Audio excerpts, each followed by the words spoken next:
Number 10. Thews or stalks. Gossiping now is always seen as a bothersome and terrible construct where rumors are spread and information is sent from one end to the room to the other, when in actuality the original history of gossiping was used as a survival tool since time. However, due to the trickling events that would occur in the 12th century to the 21st century, gossip has been accompanied by the dangerous stigmatization of women. And with that in mind, they would be accompanied with the crime of humiliation for gossiping by being locked up by the neck and left outside at the mercy of the mocking crowd. The thew was a type of pillory similar to stocks specifically for women, and the woman would be chained to a post by her neck as a punishment for her crime. Unlike men, her hands weren't tied up, and common crimes include annoying your neighbors by talking too much or consummating outside of marriage. As for example, one woman named Anne Morrow in 1777, she was accused of impersonating a man and marrying another woman. She was put in the pillory and an angry crowd stoned her in resulting of her being blind. Number 9. Iron cages. They really didn't like it when women gossiped, or in most cases talked back in the day, especially when she would speak up or just discuss things. But words can only help you unless you speak them, and it's disappointing when people fail to understand that. Women who nagged would have metal spikes forced into their mouths, and the scold bridle was an iron cage for a woman's face, used to punish scolds,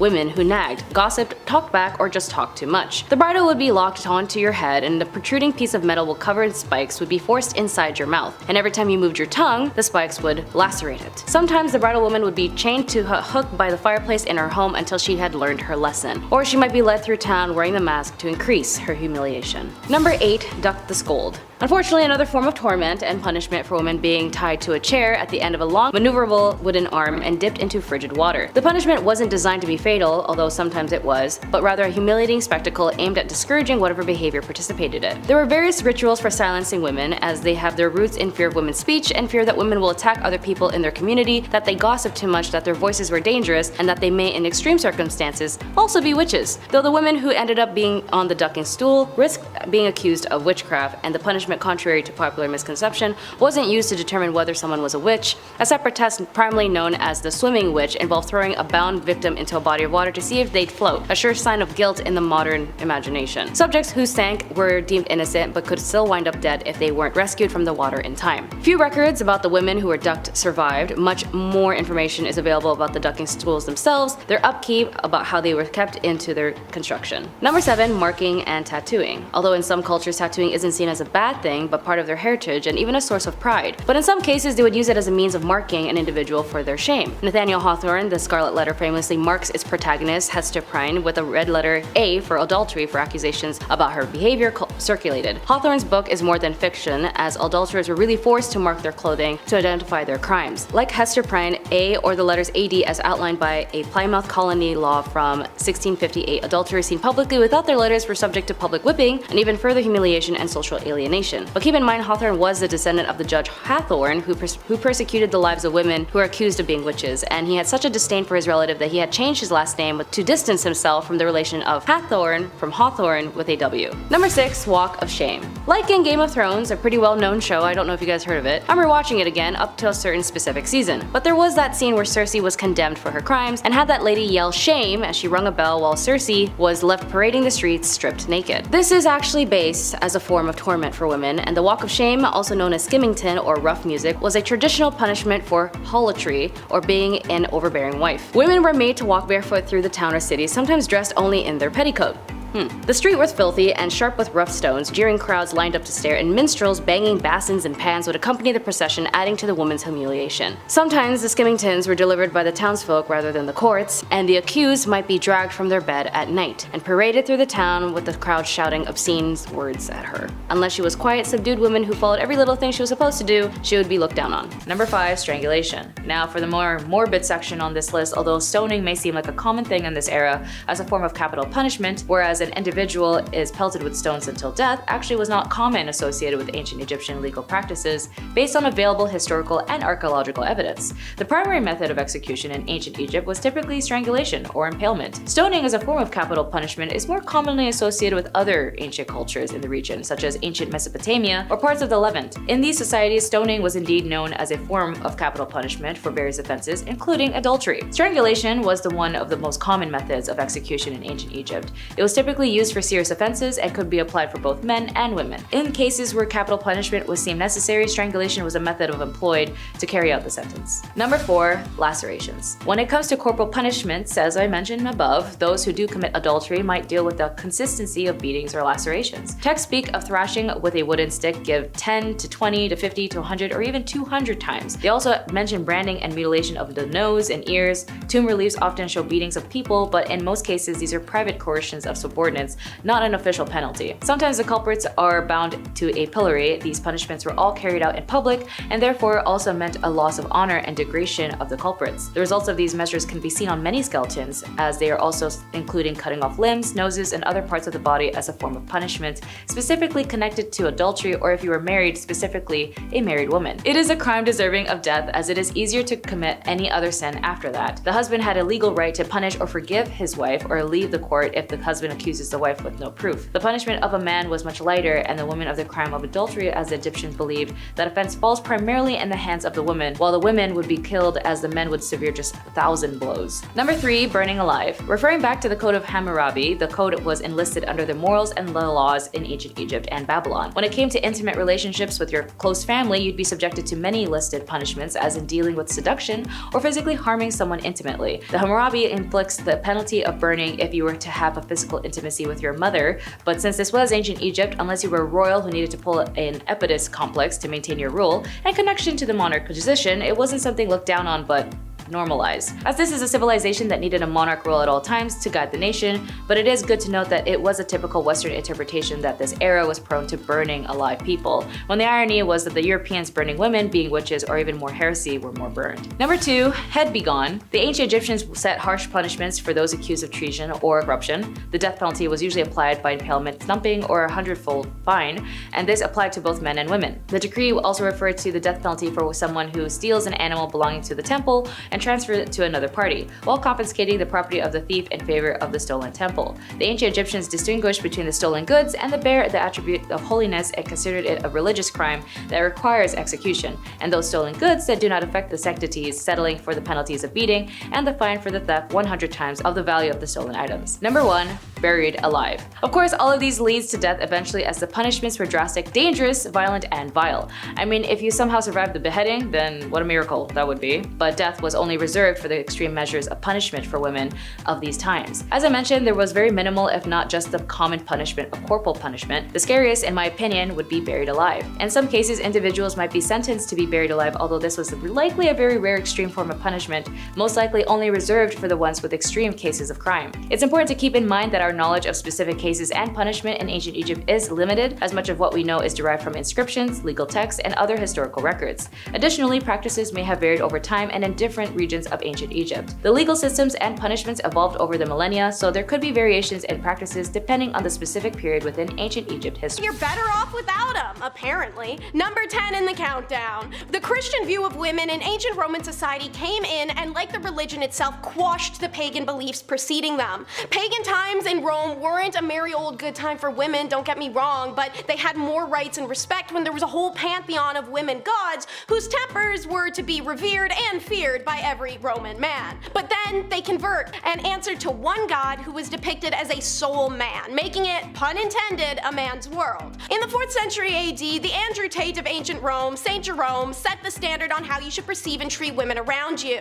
If your wife has a bad temper, or if she's stupid, or if she has a birthmark, or if she's haughty, or if she has a foul breath, you'll only learn these things after marriage. You always have to tell her how beautiful she looks. If you so much as look at another woman, she feels rejected. You have to bow down before her and call her my lady, and you mustn't forget her birthday. It's worse if she's pretty than if she's ugly, because then you have to constantly be on your guard. Honestly, try and tell me you can't picture some old Roman bald dude in a toga, like white beard, one of those stupid teak tables, wearing the oversized podcast headphones, saying that exact tirade while like Joe Rogan is sitting across from nodding like, yeah man, yeah, that's what's up. Hey dude, kinda makes sense that you're only gonna find out about her personality after you married her, when y'all don't even know each other when you get married and you bought her at a bride auction like she's a cow for your farm. So, according to Saint Jerome, it was better to be alone with God than in the company of a woman. Guess God is a woman, because he was found in bed having an affair with a married one. Oopsies, hypocrite. Do you want to learn more about hypocrisy in the past? Because there's a ton of it. Subscribe to The Hive to see our regularly released history videos. Alrighty, that was a beautiful segue into number 9, the discussion of how women in ancient Rome could be worshipped but never equal.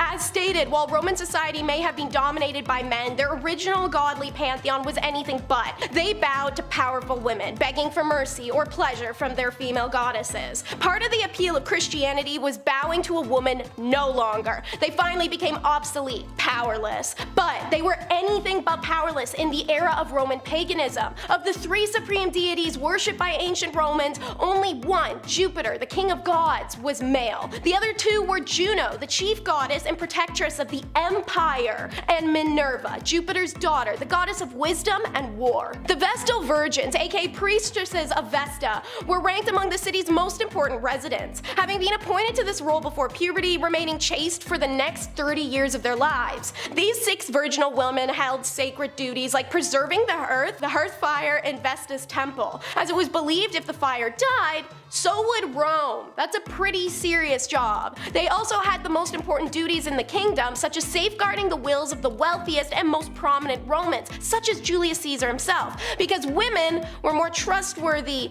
than men, but they weren't to be trusted.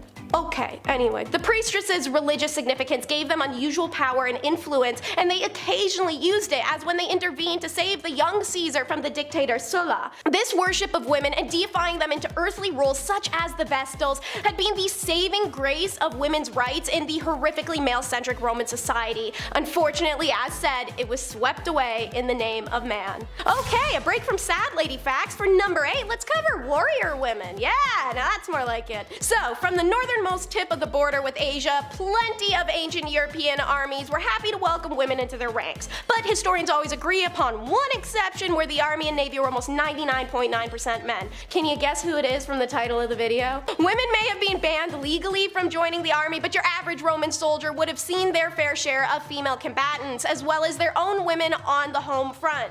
Professor Valentine J. Belfiglio shared that Roman women were capable of close combat as well. Not only were they frequent competitors in gladiatorial shows, but they, like the women of the clans fighting against the invading Romans, were known to take up arms in warfare, albeit in a non-official, unsanctioned capacity. History tells of a few of these women, such as Cloelia, who in 506 BCE freed herself and 20 others from the Etruscan camp and swam them home through enemy spears. For her courage, the Romans erected a bronze equestrian statue with the heroine seated upon it. Belfiglio notes, on the highest point along the sacred way. When the Carthaginian general Hannibal was invading, women and men inhabitants fought valiantly, and they burned his siege engines together. Hannibal would later face and lose to the honored Busa, who aided Roman fugitives from his war regime. So, in summary, women may have been banned legally from joining the army, but your average Roman soldier would have battled against, and sometimes besides, women despite that.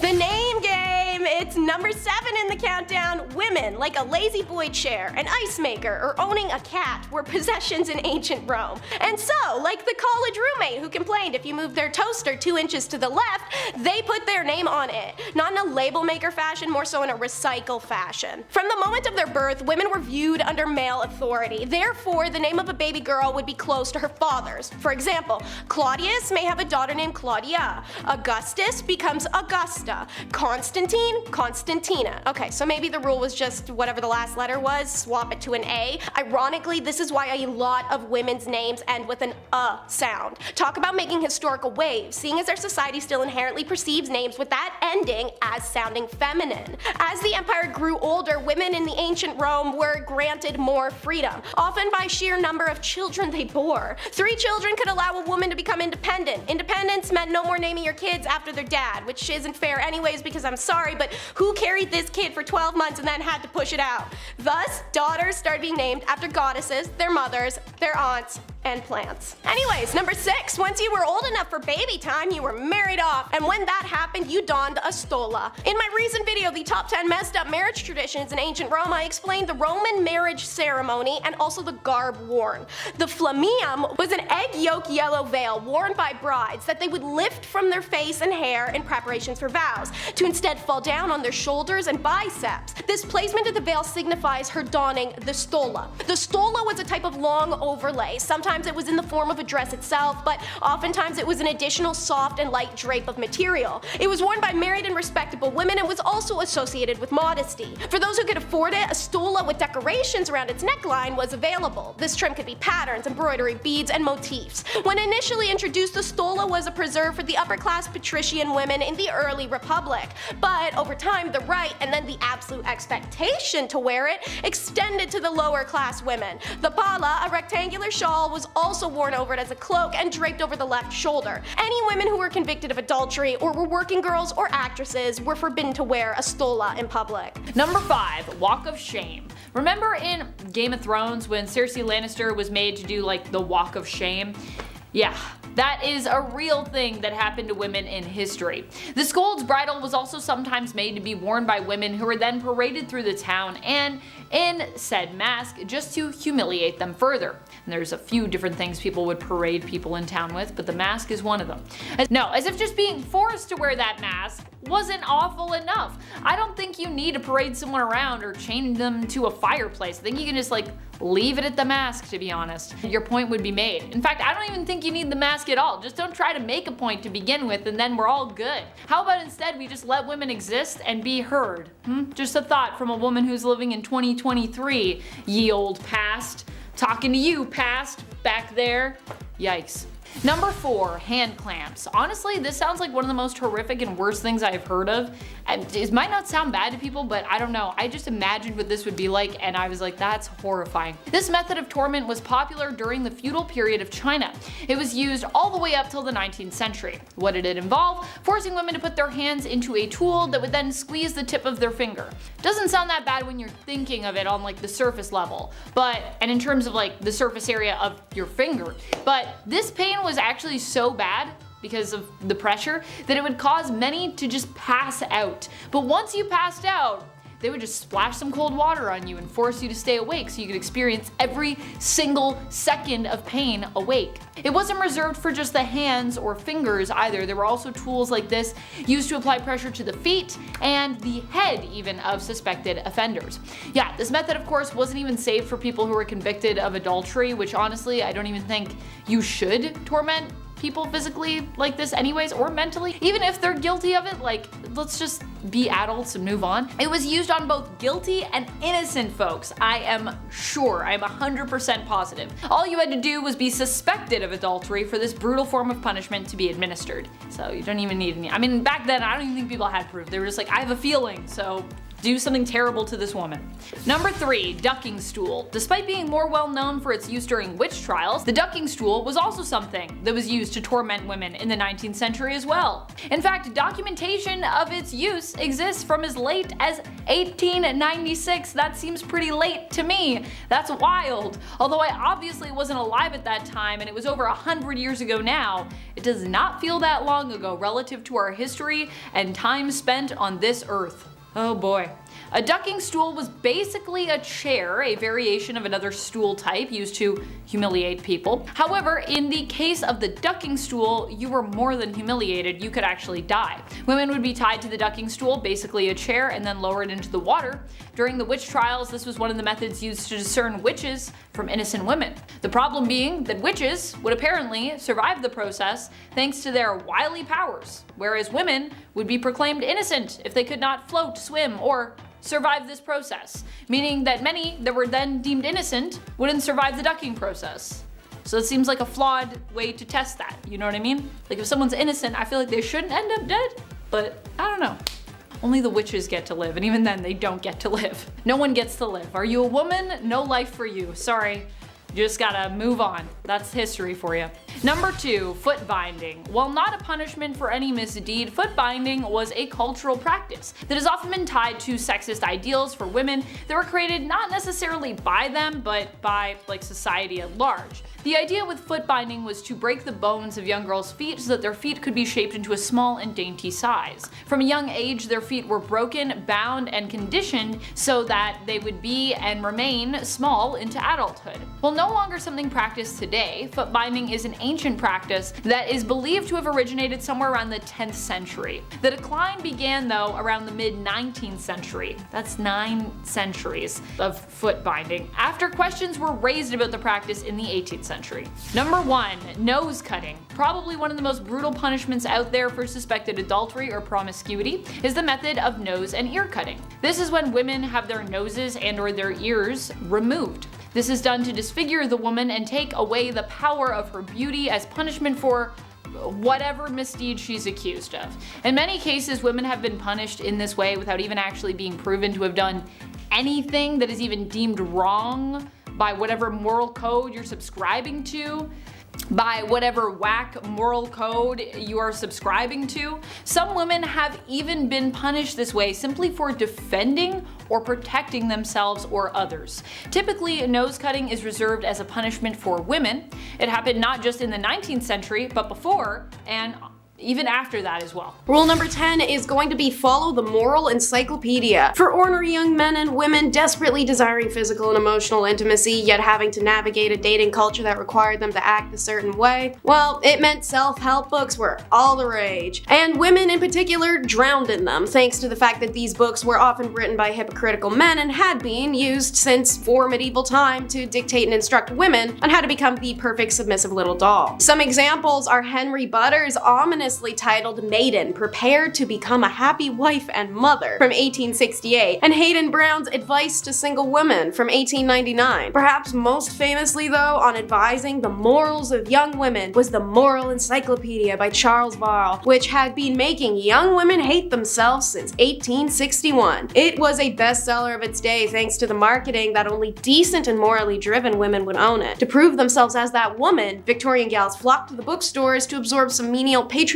crap that goes as follows. Read no novels, but let your study be history, geography, biography, and other instructive books. Also, trust no female acquaintance, i.e. make no confidant of anyone, because we don't want you ganging up together.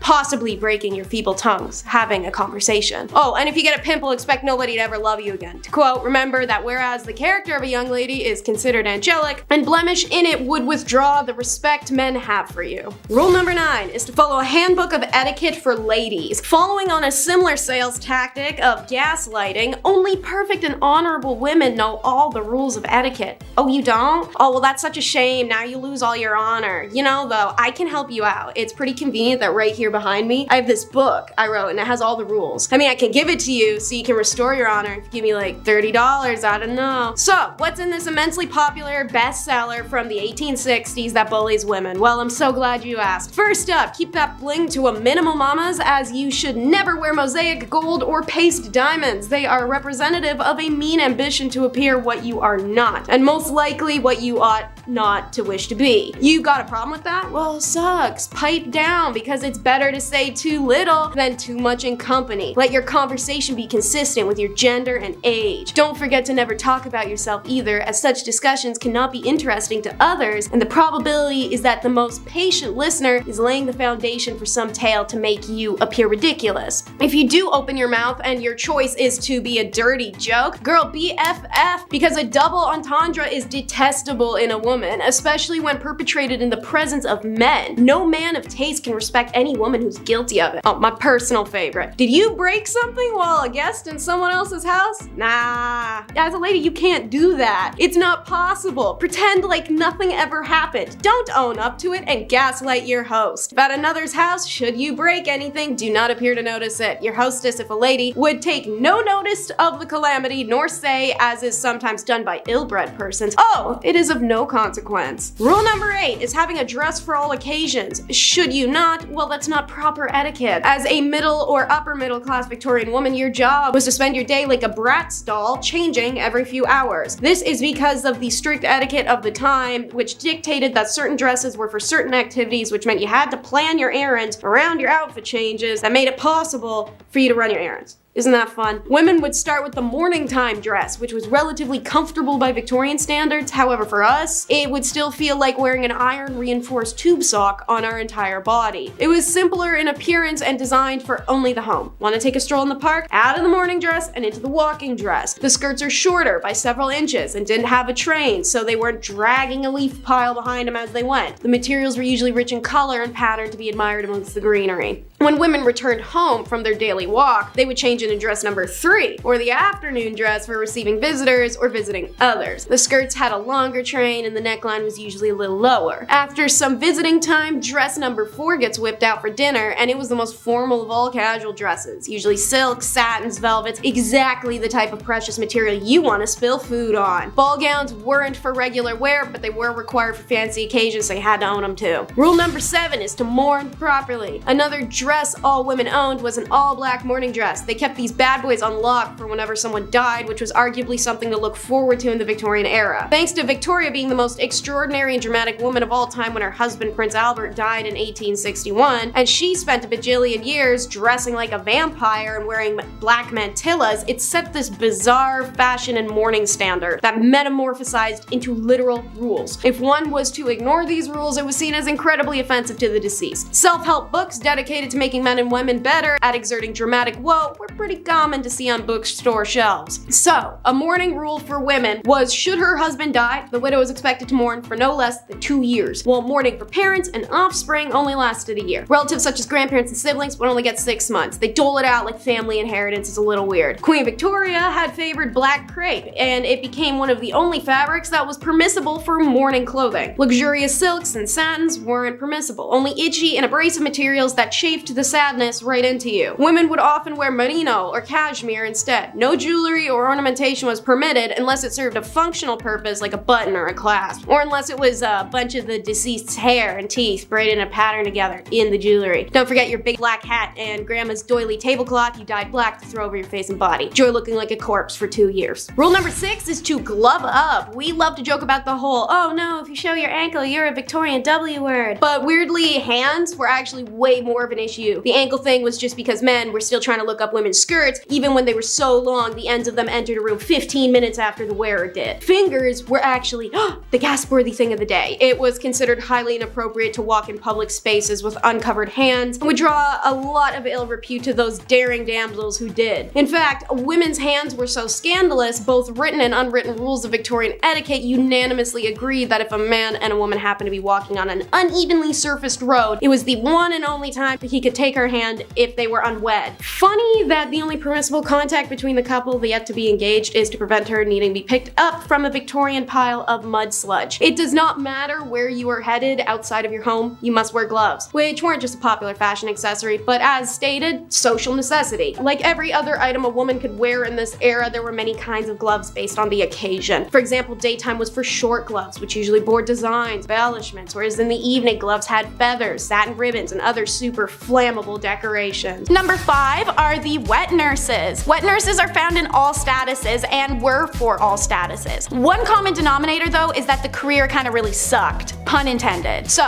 first, their social status was always determined by the status of who they were breastfeeding. Royal family, congrats on your special privileges, statues, private quarters, and your own tomb in the family pyramid. Also, her family would receive special perks as an extension of her. Now, royal families only wanted high status wet nurses, and while it's not clear how they were chosen, evidence suggests some kind of blood tie or faint familiar relation. Most wet nurses were from marginalized families in lower socioeconomic statuses and worked under conditions and pre-definitive wages. Wet nurse requirements for any status were intense. She'd have to have given birth at least twice, have a large but healthy body due to the belief that large bodies were more nourishing. Despite that, her breasts should be medium. Too small, not enough food. Too big, the baby's spoiled. In addition to all of these prerequisites, the wet nurse should be sweet-tempered, affectionate, and responsive to her charge. She should also abstain from intercourse because it could reduce her affection towards a child, and they also said no alcohol. A good call, knowing what we know now. Wet nurses were women exploited for the products of their bodies. As slaves, they were coerced for their milk. As lower social status women, they were employed for their bodies to enhance their inadequate domestic status. Even her own household suffered physically and monetarily if a wet nurse defaulted or failed a contract. On the same page, surrogates are number 4. This is a widespread practice in Egypt. The first story of surrogacy found in Genesis 16 of the Bible was the story of infertile Sarah having Egyptian Hagar carry her child for her and her husband Abraham. Even Ancient Egyptian pharaohs had used concubines to produce heirs. They often married their sisters or aunts, and children born of these marriages were most of the time not in great or functional health and wouldn't survive. Any child born of a concubine for a pharaoh was accepted as his lawful offspring. Now, they were quite limited in their rights, and they could only inherit the throne in case of the absence of another more entitled heir. Surrogates experienced similar contracts and status leveling as wet nurses. They were desired to be mothers already, have a bigger, healthier body, and naturally beauty was a desired element as well. Women of low status who made a career of surrogacy often died in childbirth or from hemorrhages due to the repetitive birthing process, but for some, it was the only career they could have. Priestess is number 3, and so while it was a male-dominated field, many women were employed as a priestess or a high priestess at the temples around Egypt. Mostly from upper status, many were married to the priests, which they owed their position in society. Despite this, they played roles in the temple rituals, such as servicing goddesses Hathor, Neith, and Pakhet, or working as dancers, musicians, singers, and acrobats in the temple. The most important priestess was known as the god's wife Amun. This woman was usually the daughter of the pharaoh or sometimes his wife. She usually held a very high position in court and performed important rituals to honor the god Amun. The priestess was in charge of managing the gods' affairs, attending to ritual dances and performances, shaking their rattles and rattling their necklaces, which were long and heavily beaded objects. By the beginning of the New Kingdom in 1550, the title Chantress of Amun was used, and it was usually the wives of the priests who gained these elevated positions as well. The concept of a woman as a priest was unheard of in many kingdoms. A high priestess and the reverence and traditions of female gods being led by women were unusual to outsiders of Egypt, who oftentimes restricted most priestly activities to just men. Number 2 is professional mourners. Okay, so here's a weird one. Professional or paid mourning is an occupation not only found in Egypt, but in China, the Mediterranean, and Eastern Europe. This practice is literally paying a stranger to attend a funeral to lament, deliver a eulogy, help comfort the family, entertain, or lay on the ground wailing. There's some range here, depends on what kind of funeral you want to have. These paid mourners made ostentatious displays, messy hair and smudged makeup, wailing, pounding on the ground or their chests, throwing themselves about as they smeared dirt and sand all over their body while they screamed. It's a full spectacle. Now, another depiction of the paid mourners in Egypt is a little more chill. 2 women impersonating the goddesses Isis and Nephthys. They were believed to play a special role in someone's death. Most inscriptions of a funeral where they are present as paid mourners, they are on each side of the corpse and their bodies are fully shaved. These women also had to be childless and have a tattoo of either Isis or Nephthys' name on their shoulder. Most evidence of professional mourning is seen in pyramids and tomb inscriptions, such as women holding their bodies dramatically in sorrow, braced over a casket with tears flowing. If you were a theater kid, this was definitely the type of job for you. And number 1, it's the female physician. Egypt is a difficult one with historians. There's been a lot of largely ignored discoveries due to the opinions of those who found them. The evidence of women in ancient Egyptian medical fields is part of that because, as it turns out, their physicians were actually primarily women. Evidence shows women in the medical profession going back into early dynastic period Egypt, when Merit Ptah was the royal court's chief physician in 2700 BCE. She was the first female doctor known in world history, but there is another unnamed female physician who is listed to be the head of the Temple Neith Medical School in 3000 BCE, so maybe not. But either way, the first female doctor was in ancient Egypt. Women were highly respected throughout Egypt's history, and many of their goddesses represented facets of health. Neith has been associated with the invention of birth, and Hathor represents fertility. 4 deities associated with healing are Heka, Sekhmet, Serket, and Nefertum, which are all female. So, bizarre claims you may have heard that no women are involved in Egyptian medicine don't accord with the values of their civilization, which were incredibly equitable. By this reasoning, there were no women involved in anything of note anywhere in the world until the modern era, because history books make no mention of their contributions. But it's all up to say. Satan's ladies. Back in the Dark Ages, women were very much oppressed and incredibly misunderstood. Honestly, if one is to look at the percentage of women who were and weren't accused of witchcraft, and just how easy it was to, quote unquote, prove a woman was a witch, the data is very much skewed. Granted, I'm not about to jump into generalized witch hunt torment right this moment, so bear with me. So back in the Dark Ages, some folks thought that women were Satan's incarnate, and ergo were predisposed to sin, and therefore, by that logic, they had to be witches. Trust me, I know the common sense was missing from that statement. There were 4 reasons why women were considered to be part of the devil's posse, if you will. For starters, it was believed that women were foolish and gullible, which is why they turned to magic. Yeah, that hurt my brain to say. Number 2, because women are insatiable when it comes to carnal pleasures, they seek out help from the devil to satiate their needs. I can think of better ways, but alright. Number 3, women talk a lot and allegedly speak lies because we talk too much. Great, I'm already classifying myself as a witch. Finally, women are weak, and the only way we can seek revenge is by using magic powers and spells. Pardon me, I can feel my brain leaking out of my ears. Sadly, that was the reality back then, because having a personality and independence meant, game over. Number 9, interrogation tactics. So what happens if you do get accused of being a witch, or, Satan's wifey?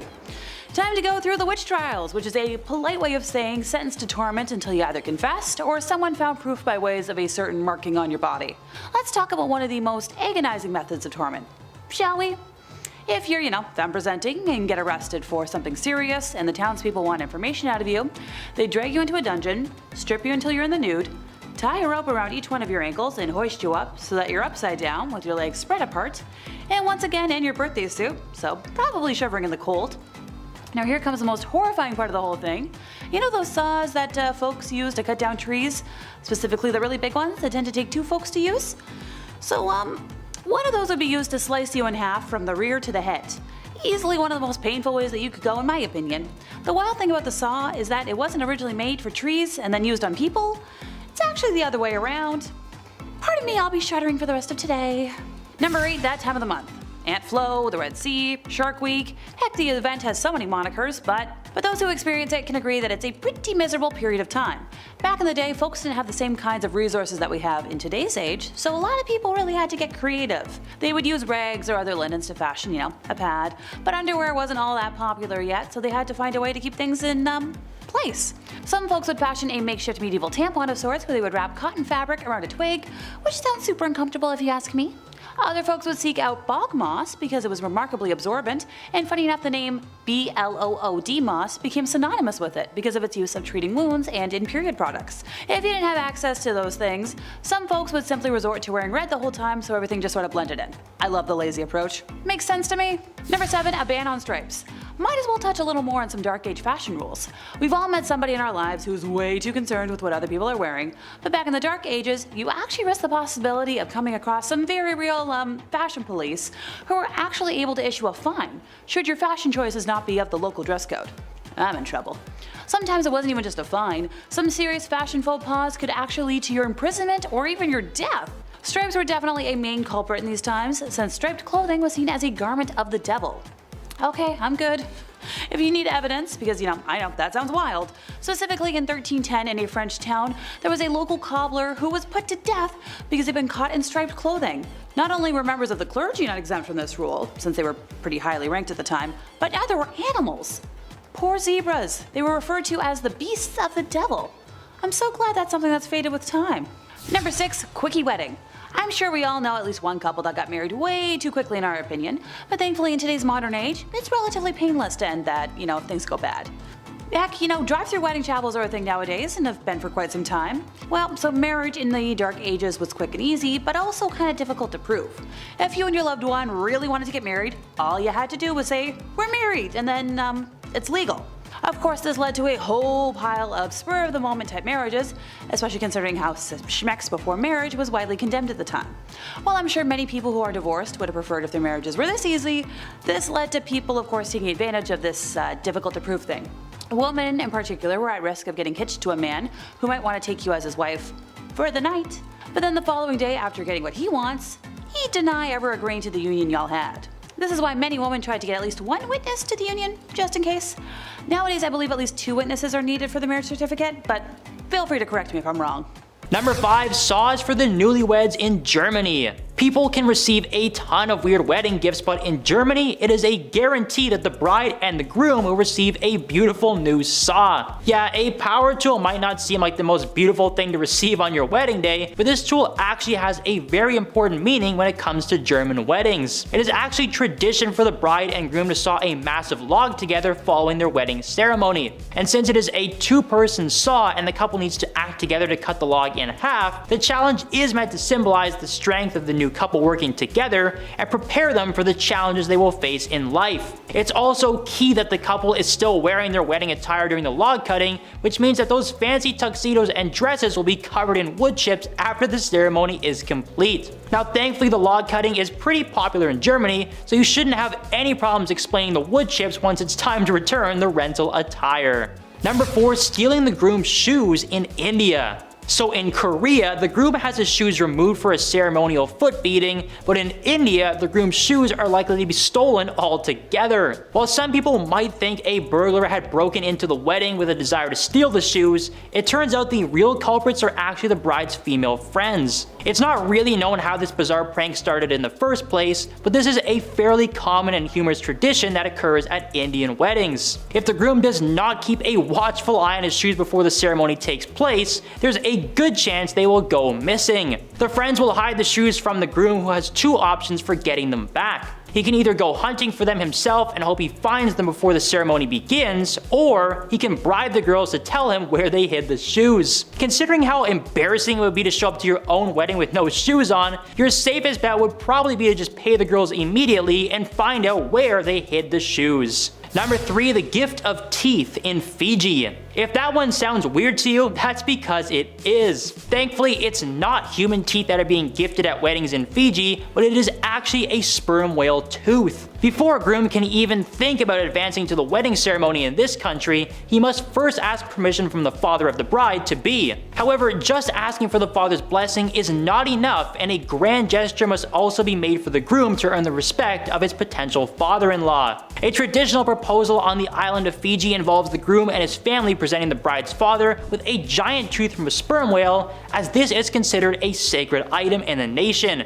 While this tradition is generally more popular in rural areas, it is still very prevalent all over the country. However, obtaining a sperm whale tooth does not sound like such an easy task. The groom will more than likely have to find someone who is selling a tooth, and they can sometimes cost hundreds of dollars. Add that onto the already expensive wedding ring, and proposals on the island nation really start to add up. Number 2. Brides dancing for money in Cuba. The title of this one definitely sounds a little unholy and probably wouldn't be very well received in many countries around the world, but this is an old tradition at Cuban weddings. It is actually common for other men to dance with the bride at her own wedding in Cuba. However, it's not as simple as just walking up to her and busting a move. In Cuba, any man aside from the groom who wishes to share a dance with the bride will have to come up with some cash if he wants to join in on the fun. The strangest part about this tradition though is that the money is not just handed over in a traditional manner. The men who end up dancing with the bride will actually pin the cash to the bride's dress, and by the end of the dancing festivities, she will be covered in money. While it's pretty obvious to see why this might not look so good in other countries, the cash that the bride earns from the dancing directly supports the newlyweds' honeymoon plans. So it is actually in the best interest of the groom to encourage his friends to dance with his new wife on their special day. And at number 1, spitting on the bride in Kenya. Alright, now the money thing doesn't sound like such a weird idea. This is pretty much exactly what it sounds like, but the meaning behind it is actually very good. And instead of the bride having money pinned to her, Kenyans believe it is a blessing to have the father of the bride spit on her. This is a very old tradition in Kenya that dates all the way back to the early Maasai people, who believed that spitting on someone was a sign of respect. So in this case, the father of the bride spits on his own daughter to show his respect and congratulations for the start of her new married life. It's definitely interesting to see how different acts are treated around the world, because a foreigner who was attending a Kenyan wedding would probably think there was a terrible incident unfolding if they saw someone spit on the bride. There are many other wedding traditions from the Maasai tribe, including the groom trading animals in exchange for the bride, but the spitting seems to be the most popular in modern times. Punishment number 10 is ash bath. Just saying medieval times doesn't actually mean much. Every empire and kingdom had its own respective medieval time at different times than one another. So, Persia spanned from the 6th century to the 15th century, during which time they concocted some truly heinous punishments for those who did wrong, or at least those who did wrong in the eyes of whatever crazy leader was in charge at the time. Setting the stage for long-suffering death everywhere, Persia introduced such styles as forcing people to drink molten gold, tearing people apart with trees, and drowning them in ash. This punishment was one of the worst deaths you could receive, reserved for the worst criminals and those guilty of high treason or offenses against the gods, and it was horrifying. It consisted of throwing a victim into into a 75-foot tower filled with ashes. You'd break a couple of bones, but it was a soft landing. From outside the tower, large hand cranks were spun by a team of men, sending the ashes flying and disrupting the solid pile so that the victim was pushed deeper and deeper down the tower, suffocating on burnt ash until they drowned in it. If you've dipped your toes in the Bible, you may know there's quite a few people that got this sentence in there, such as a corrupt Jewish priest whose family isn't allowed to bury his remains with a bunch of sassy snaps added. However, the concubines caught planning coups against their leader on several occasions met this fate too.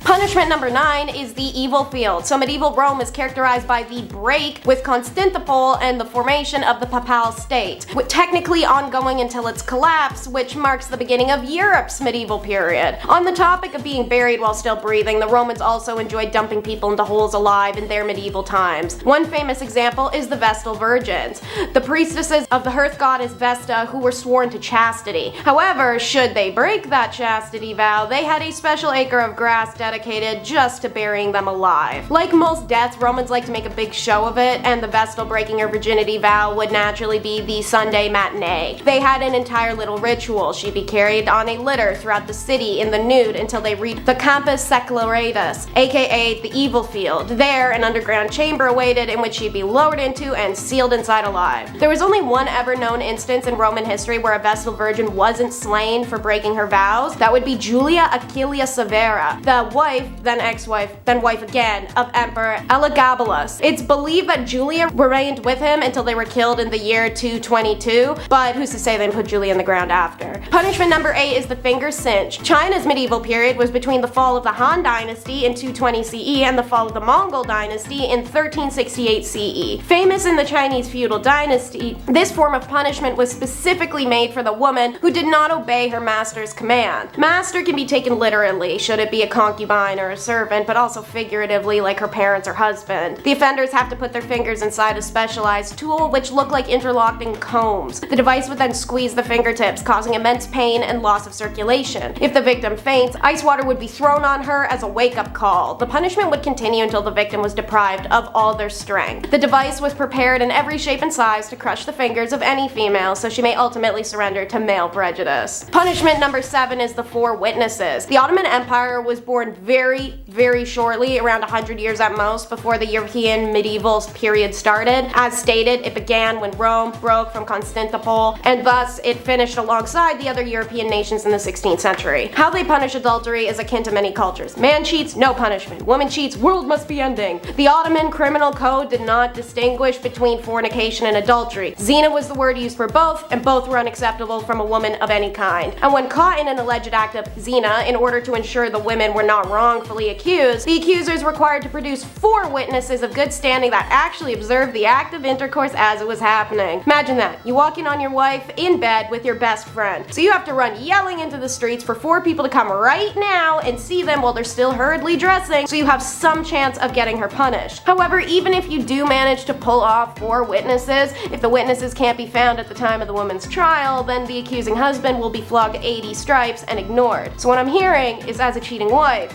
you could essentially make the little problem go away if these 4 witnesses were to, I don't know, just casually disappear before the court date. However, on a terrifying note, the husband's second option when calling the 4 witnesses to his house is taking justice into his own hands. He can actually just kill his wife on the spot and face no punishment, nor require going to court, even if the witnesses didn't see the wife cheating beforehand. Punishment number 6 is marks and tattoos. European medieval period started with the fall of Rome in 476 AD and extended to roughly 1450. Meanwhile, a fun fact, the Americas never experienced a medieval period because a feudal system was never actually established in that hemisphere. In Nathaniel Hawthorne's The Scarlet Letter, protagonist Hester Prynne is marked with a red A to see her as an adulterer. This was practiced in a few regions of medieval Europe, such as Spain, France, even Britain. However, it was reserved for working girls and their keepers and continued well out of the medieval period until the Ancien regime. Women who committed the crime of Puritanism were branded with hot iron to show the world world how frivolous they are. What the working girls received a P on the arm, the booty, or the forehead, which I feel is a bit vindictive and personal. Meanwhile, the keepers were branded with an M, accompanied by a fleur-de-lis. King Charles IV even made them outlaws, stating that may all girls of joy and public women desolate from our court in said time under pain of whip and mark. After the establishment of the New World, which is out of the medieval period, but as stated, the Americas didn't have one, we see branding laws in colonies more akin to Hawthorne's Scarlet Letter, such as the 1658 Plymouth Law that stated adulterers must mark every garment they own to identify them of their crime. Adulterers seen publicly without their letters were subjected to public whipping and further humiliation. Number 5. Foot binding in China. Foot binding was a traditional practice in China that involved tightly binding the feet of young girls to prevent normal growth and create small, delicate feet. This practice, which lasted for centuries, had profound cultural, social, and physical implications. The origins of foot binding are not entirely clear, but it is believed to have emerged during the Song dynasty and became widespread during the Ming and Qing dynasty. Foot binding was considered a symbol of beauty and social status. Small bound feet were associated with its feminine grace and delicacy, as it was seen as a mark of a woman's commitment to cultural norms and societal expectations. The bound foot had erotic connotations in Chinese culture, and the practice was linked to a concept of lotus feet. The process of foot binding was often fetishized, and the sight of a woman unbinding her feet was considered intimate. Ew. Social reformers, missionaries, and women's rights activists played a key role in campaigning against foot binding. The practice was finally officially banned in 1912 after the fall of the Qing dynasty, although it does still continue in some areas for a period. Number 4. Banning women on voting. Bans on women voting, also known as the women's suffrage restrictions, were historical practices that denied women the right to participate in political elections and vote. Such restrictions were widespread and persisted in various countries, such as much of history in the 19th and early 20th century saw the emergence of women's suffrage movements advocating for equal voting rights. Activists argue that women, like men, should have the right to participate in democratic processes. The Seneca Falls Convention in the United States in 1848 is often considered the starting point of the women's suffrage movement. At the convention, attendees, including prominent figures like Elizabeth Cady Stanton and Lucretia Mott, discussed the need for women's rights, including the right to vote.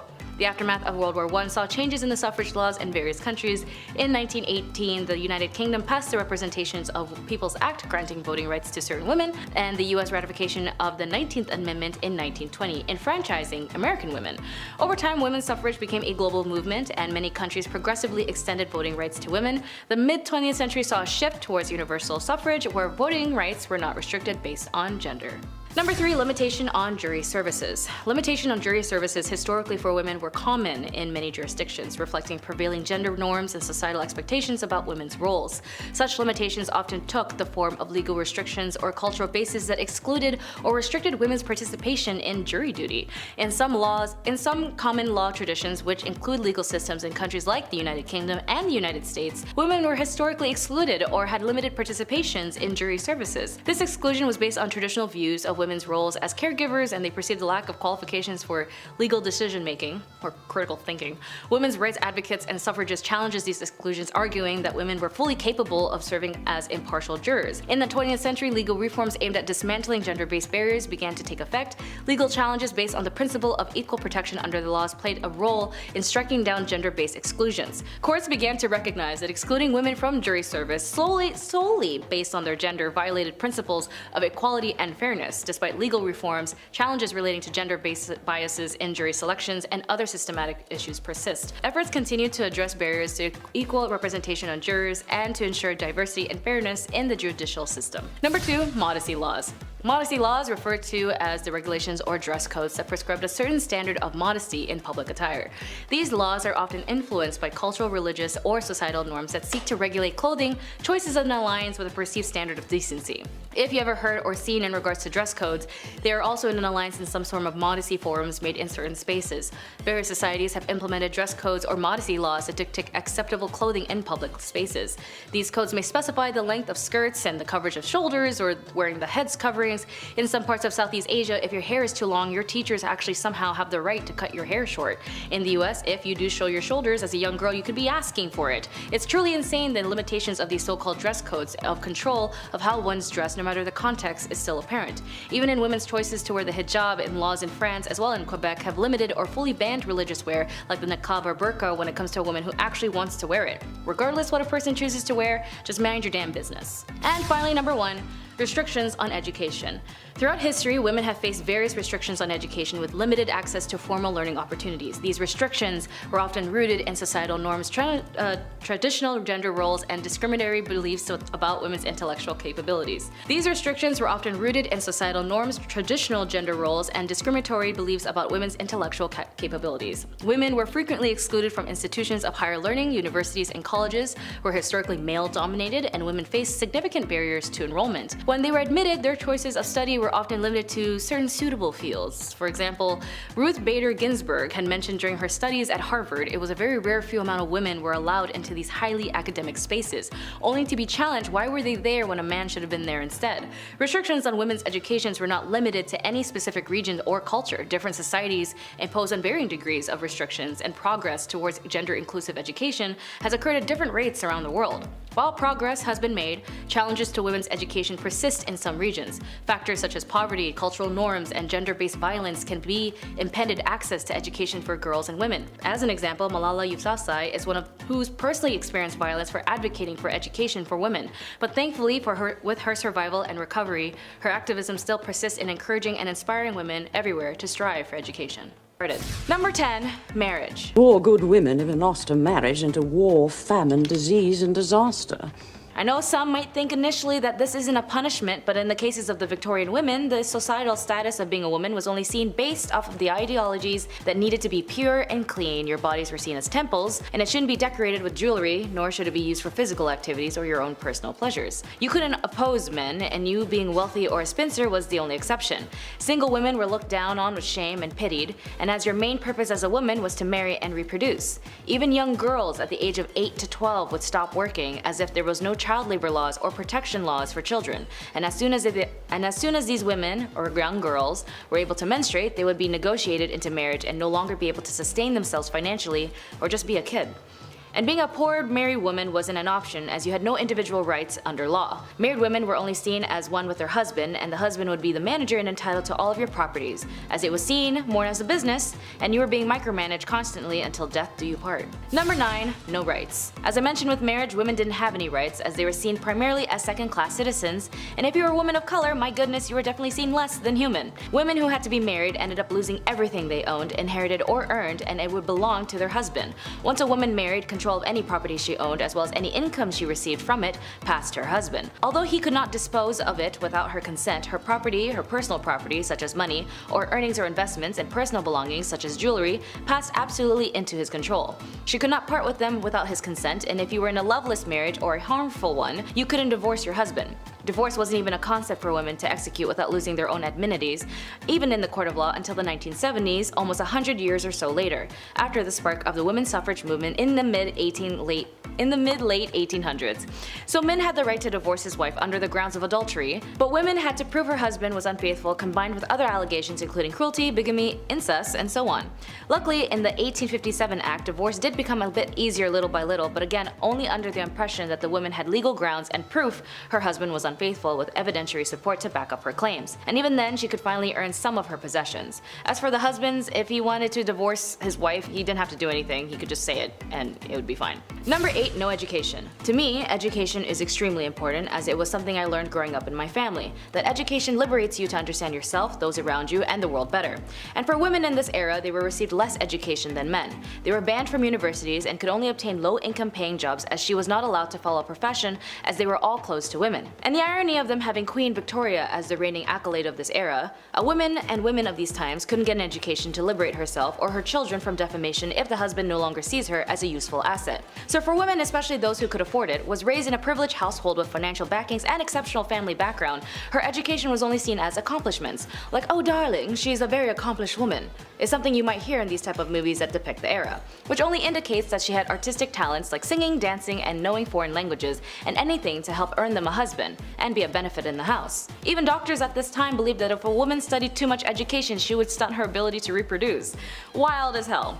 And when university allowed women to attend their lecture halls, their families would actually forbid them from going, worried that it would prevent them from finding a husband. Number 7. The right to work. Work was only available to those who had no choice, as their societal status prevented them from leveling up to the ladder to have a better life independently. Even more so, women who were labeled as part of the working class, these women fueled the industrial revolutions, making up to 60 to 80% of the working force in light industries such as cotton manufacturing. Even more so, those who were labeled as part of the working class, women of this era fueled the industrial revolutions, making up to 60 to 80% of the workforce in light industries such as cotton manufacturing. Women that had jobs outside of the home made them less likely to marry, leaving them with no choice but to stay in undesirable situations that made them undesirable themselves.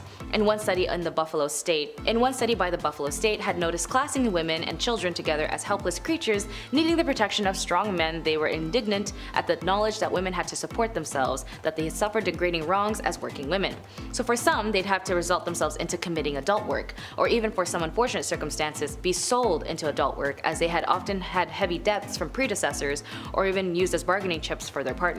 Poor women were not regarded as the Victorian society, as they could not fight back, as men had captured these women, straight up kidnapping them, and kept them at their house. Differences in societal classes led to some women being ignored and unacknowledged in society for economic reasons and for the pleasures of some men. Women of the night had no exits of this profession and were stuck in this life, and they would be beaten, tormented, as this was obviously shamed on, as well as being arrested, which would lead us to number 6. Number 6, women who were in prison. In some revolutionary standpoints, being in prison might make you look like a hero or a villain, as it depends on what you were doing or what you stood for. For the Victorian era, women who had been the most vocal at this time for a multitude of things like women's rights, the women who were caught in the act of selling their bodies in order to obtain financial means would be arrested and sent to prison. But even women who were not adult workers would be arrested. Women who had premarital pregnancies, truancies, or adultery, or kept bad company would also be arrested. They would be sent to prisons or reformatories, as for women of these times, a small step off of the Victorian pedestal made for a long fall. Women sent to prison in the Victorian England were subjected to regimes whose project was to enforce idealized femininity. This individualized treatment aimed at more regeneration than discipline, and was administered by an entirely female staff aided by middle-class philanthropic lady visitors. Considering women were placed only into two categories, being a wife and a mother, the reality is that they lived in a world that discriminated heavily against them. Due to their superior physical strength, men considered themselves the dominant sex and sought to keep women subdued for as long as they could. Number 5, Patricia Krenwinkel. As of 2022, Patricia Krenwinkel, now 74, was convicted of 7 counts of first degree in August 1969 for the Manson family attacks that left 7 people dead. She was also known as the Manson Girl when she was arrested in Mobile, Alabama. It was during the summer of 1969 where Charles Manson ordered his members to end the lives of 7 people in Los Angeles, including actress Sharon Tate. During the trial, Patricia Trial's attorney, Paul Fitzgerald, suggested that although her fingerprints were found inside the Tate home, she might have been an invited guest or friend. Seemingly unfazed by the possibility of a guilt verdict and a death sentence, Patricia reported spent much of the trial drawing doodles of devils and other satanic figures. All during the trial, she remained loyal to the Mansons and the family. Demonstrated of this unity included walking hand in hand with Atkins and Van Houten, singing songs written by Manson, as well as shaving their heads and carving a giant X on their foreheads. Number 4, Sarah Aldrete. Sarah Maria Aldrete Villarreal is a Mexican alleged serial killer who was convicted for supposedly heading a drug smuggling and human sacrifice cult with Adolfo Costanzo. The members of the cult, dubbed by the media the narco-satanist, called her the godmother, with Costanzo as the godfather. In 1989, the killings grew more frequent and gained attention when American tourist Mark J. Kilroy, a University of Texas student on spring break, was abducted. Costanzo's Aldrete and the rest of the cult went on the run when detectives discovered their shrine. They found human hair, brains, teeth, and skulls at the site. Eventually, the police found their hideout.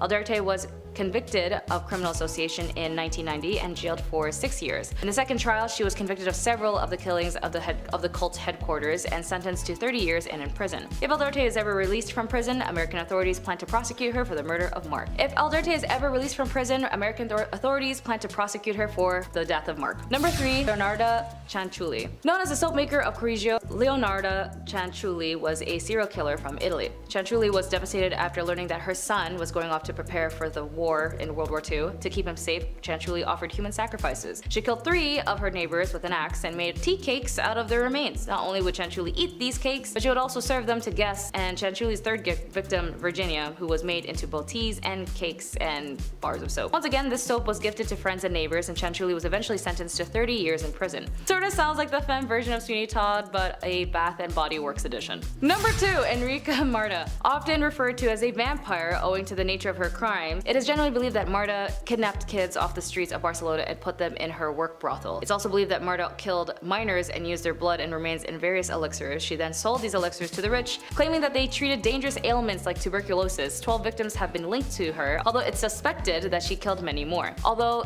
some historians defend Marta and argue that her crimes weren't as bad or as many as the traditional story suggests. She was actually detained and jailed in the Reina Amalia prison.